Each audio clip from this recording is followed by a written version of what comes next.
ভূমিকম্পের অভিশাপও হাসিনার অবদান ছিল।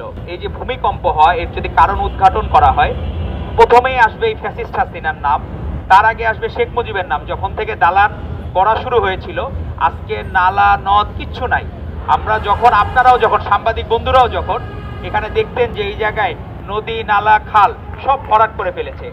হাসিনা শুধু স্বৈরাচার তন্ত্রই উপহার দেয় নাই, সে বাংলাদেশকে উপহার, মানে এটা কার্স বলা যায়, অভিশাপ। এই ভূমিকম্পের অভিশাপও হাসিনার অবদান ছিল। যে আপনার করোনার থেকেও আওয়ামী লীগ নাকি শক্তিশালী, আওয়ামী লীগ করোনা থেকে শক্তিশালী, এই ধরনের কথাবার্তা বলা হইতো। এখন একটি নতুন রাজনৈতিক দল আমরা দেখছি, জামায়াতে ইসলামী নাকি ভূমিকম্প থেকে শক্তিশালী হয়ে যাচ্ছে। তারা এই জায়গায়, আমরা আসলে কি, এগুলো আমাদেরকে মর্মাহত করে। তো এইরকম ব্যক্তিবর্গের কাছে এটা প্রত্যাশিত। তারা তো একবারও বললো না যে এই ভূমিকম্পের জন্য দায়ী হচ্ছে এই হাসিনার রেজিমই দায়ী। কারণ তারা সকল নদী নালা খাল ভরাট করে দিয়ে বাংলাদেশে যে এখনো আমরা নিরাপত্তা, ছোট ছোট কোমলমতি বাচ্চারা 10 জন, এর মধ্যে 2 জন শিশু আছে, মারা গেছে।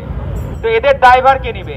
এই সকল দায়ভারও এই ফ্যাসিস্ট হাসিনাকে নিতে হবে, ফ্যাসিস্ট লীগকে নিতে হবে, এবং তাদের বিচার, প্রত্যেকে যারা এর সাথে জড়িত ছিল তাদেরকে বিচারের আওতায় নিতে হবে।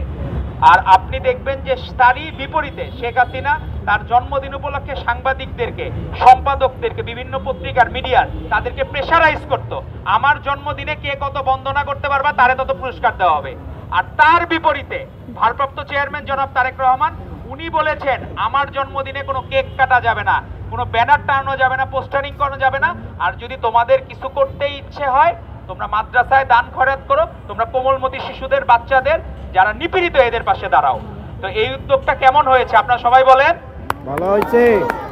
এজন্যই উনি এখন বিশ্ব নেতা, এজন্যই বাকিরা অনেকে ঈর্ষান্বিত হয়। নতুন যারা রাজনৈতিক দলের আমাদের ভাই বোনেরা, তারা মনে হয় অনেক অতীত ভুলে গেছেন।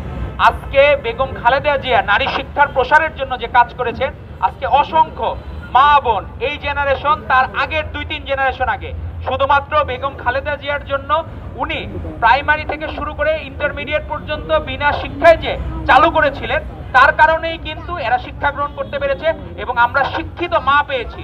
আমার মাও যে শিক্ষা গ্রহণ করেছেন, আমার যারা এখানে যারা আছেন বেশিরভাগ মায়েরা শিক্ষা গ্রহণ করেছেন, এর পেছনে অবদান ছিল বেগম খালেদা জিয়া।